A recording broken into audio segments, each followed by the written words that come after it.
Temptik and Turla are interested in the U.S.-North Korean summit. That summit might not take up many cybersecurity issues. Where did North Korea get all that digital rope they want to hang the West with? Russian influence ops continue to give lies their bodyguard of truth. The FBI gets a warrant for a high-profile iCloud account. Microsoft outbid Google for GitHub.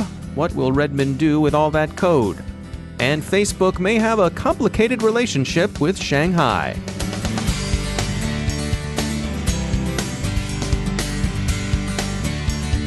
Time to take a moment to tell you about our sponsor, Komodo. Here's the bad news. There is no way you will ever be able to stop malware from entering your network. The good news is Komodo renders malware useless. That's why Komodo customers can click on anything. Over 120 million new pieces of malware were created in 2017. So even at 99%, you're still a target for 1.2 million pieces of malware.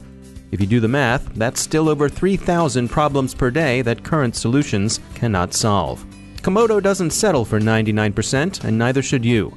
They put those 3,000 daily problems into a lightweight, kernel-level container where the malware's rendered useless. With Komodo's patented auto-containment technology, they bulletproof you down to hour zero every time, solving the malware problem. So with Komodo, you can say with confidence, I got 99 problems, but malware ain't one. Go to enterprise.komodo.com to learn more and get a free demo of their platform. That's enterprise.komodo.com. We thank Komodo for sponsoring our show.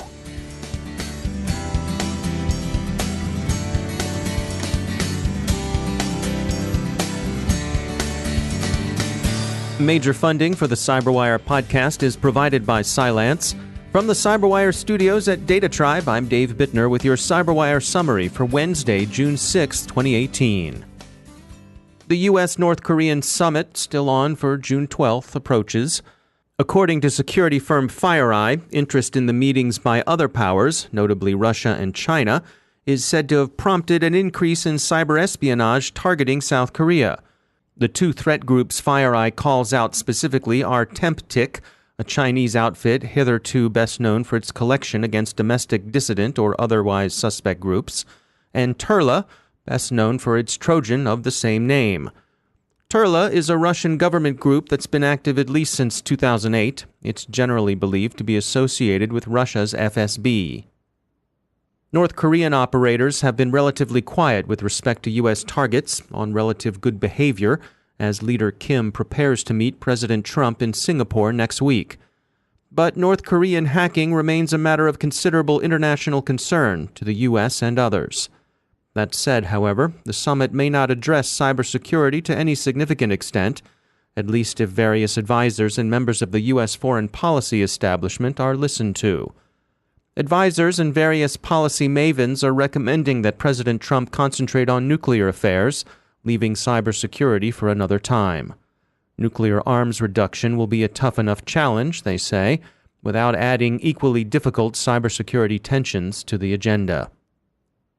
But here's a question. The DPRK is more or less cut off from the larger global economy, yet its ruling elite seem to have little difficulty getting online, and its cyber operators continue to infest networks worldwide.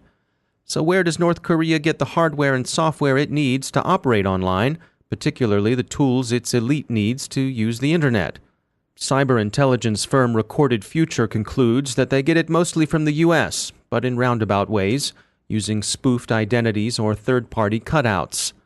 This part of its sanctions regime may be more porous than the U.S. government would like. The stuff Pyongyang has been able to get its hands on tends to be older but still quite serviceable. Items Recorded Future has been able to identify include iPhones, Windows XP and Windows 10 devices, Samsung Galaxies up to the S8 Plus, and MacBooks. One of the more curious loopholes the DPRK has used to move goods involves differential interpretation of what counts as a luxury good. These are generally prohibited by international sanctions, and consumer electronics are commonly classed as prohibited luxuries, but varying national and UN criteria have contributed to a murky picture of this trade. As far as third-party enablers are concerned, some of these have been North Korean shell operators. Glocom and its network of front companies is a leading example. and of course some large international companies. ZTE is in American hot water, for example, over evasion of sanctions against Iran, but also over evasion of sanctions directed against the DPRK. Concerns about Russian election meddling persist in the U.S. and elsewhere. These concerns generally come down to fear of influence operations and of amplified, divisive, hyper-partisan narratives, as opposed to direct disinformation. The goal fundamentally remains erosion of public trust and confidence in the institutions of civil society. Here again, lies receive a bodyguard of truth. There's usually some truth somewhere in even the most hyper-partisan narratives. In the U.S., Russian influence operations have made heavy use of trolling. In Europe, notably in Germany and Italy, they've tended to rely upon various mouthpieces in political parties whose platforms and interests tend to align, opportunistically, and not as systematically as they did in the bad old Soviet days, with Moscow's goals. An international group is being formed to counter the effects of Russian influence operations.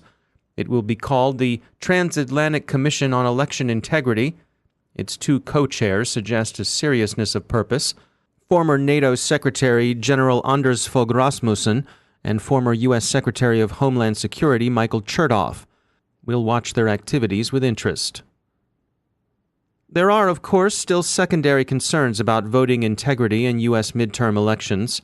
Security company Synack is offering U.S. state election officials free penetration testing to help them shore up the security of their systems. The GDPR implementation deadline has come and gone, and as we wait to see how enforcement will take shape, security providers are still working overtime to get the word out on proper GDPR compliance. Amish Devatia is co-founder and CEO at security firm Baffle, and he joins us to share advice on taking a data-centric approach to cloud security. It is no longer adequate to just comply to certain ways of protecting data.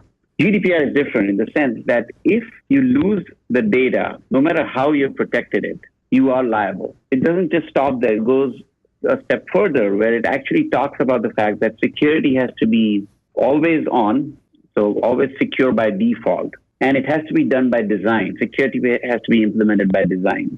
The last thing that it actually says, which is relevant from what we do, is that it actually says that any sensitive data actually be protected while it is being processed.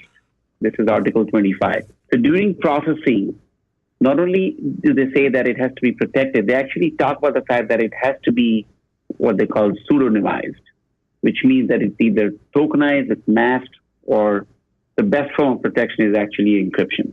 As it turns out, any of these privacy regulations, and actually we have every state in the US actually has privacy regulations as well when it comes to data breaches and how those are revealed. When a breach happens, and if data is leaked and it happens to be encrypted, there is no requirement for it to be actually announced.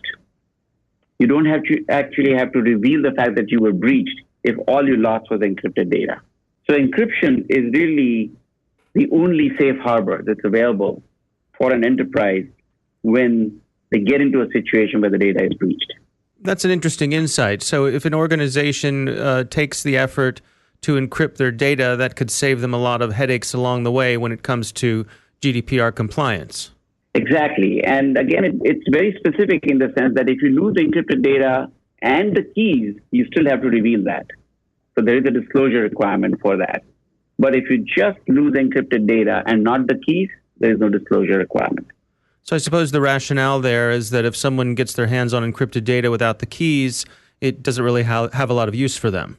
By definition, by mathematical proofs, it is proven that if the data is encrypted, in a million years with all the compute power that's available in the world, you cannot break encryption.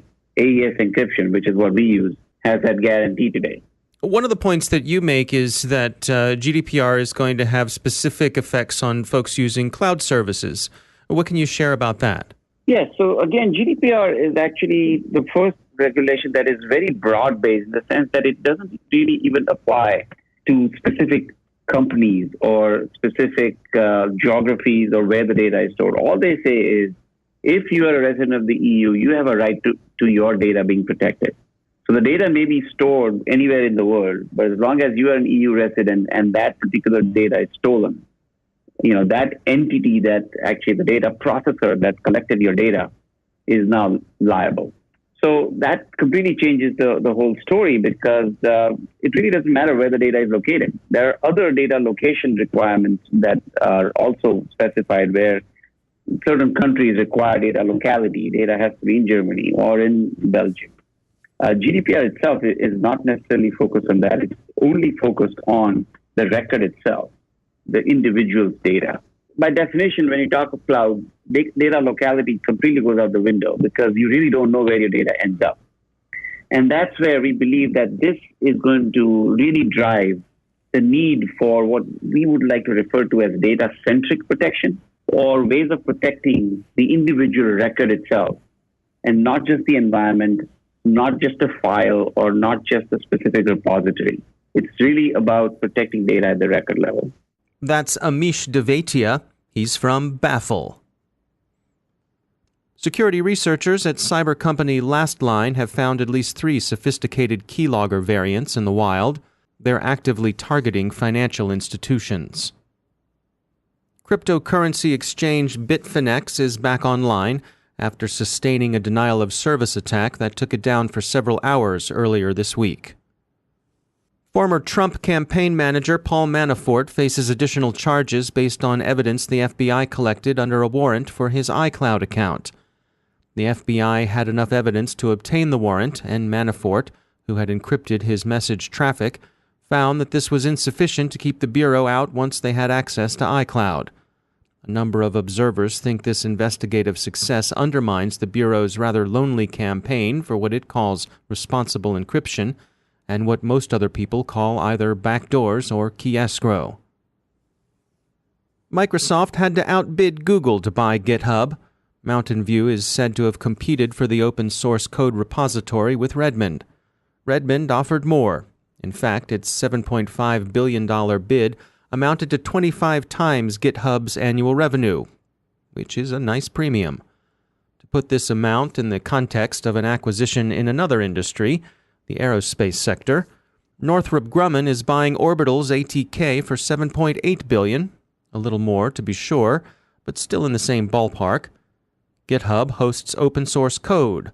Orbital ATK provides, among other things, space launch services. As Wired points out, GitHub hosts a surprising array of stuff, from Bitcoin code to the Federal Republic of Germany's laws and regulations.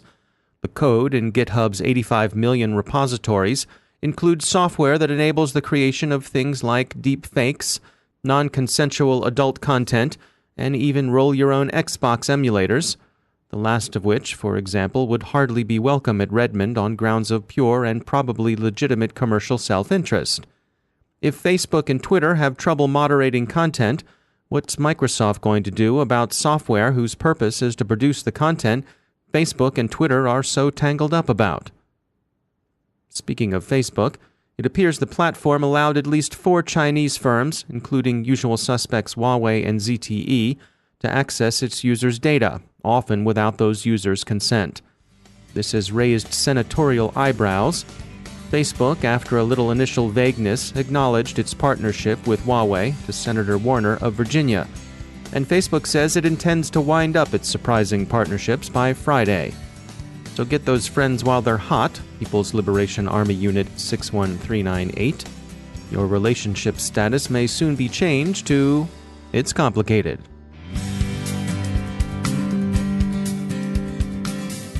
Now a moment to tell you about our sponsor, Observit.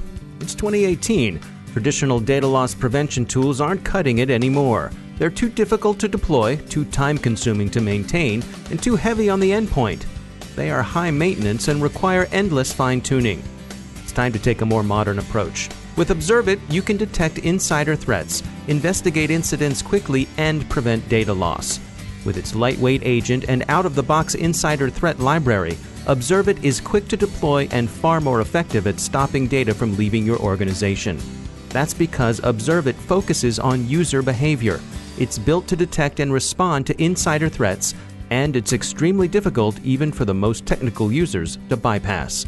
Bring your data loss prevention strategy into the modern era with Observit. Learn more at observit.com/cyberwire. That's observit.com/cyberwire. And we thank Observit for sponsoring our show.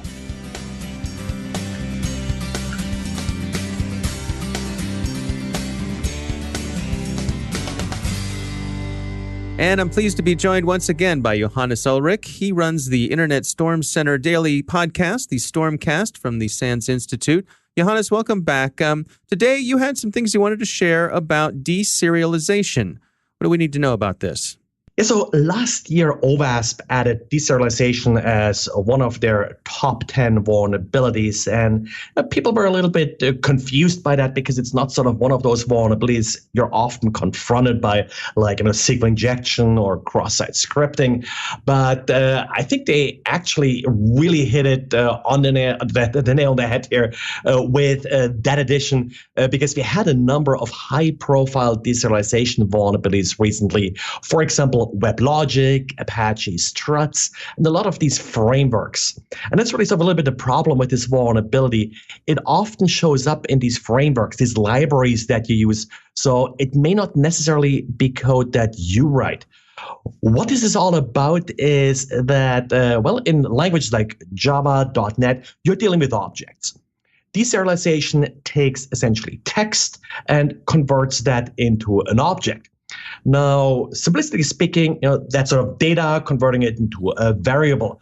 Variable you wouldn't really associate with anything bad, but with objects, your variable, so to speak, your object, it contains data and code. So what can happen if you're not careful that some of the data you're reading and that you're turning into this object actually triggers code. So deserialization is really, really dangerous because it's actually code execution. And we have seen this, for example, now with WebLogic being exploited many, many times with Apache Struts, where the attacker then all the attacker has to do, they're sending you some XML, that's the text. And as the server parses that XML, converts into an object, code is executed.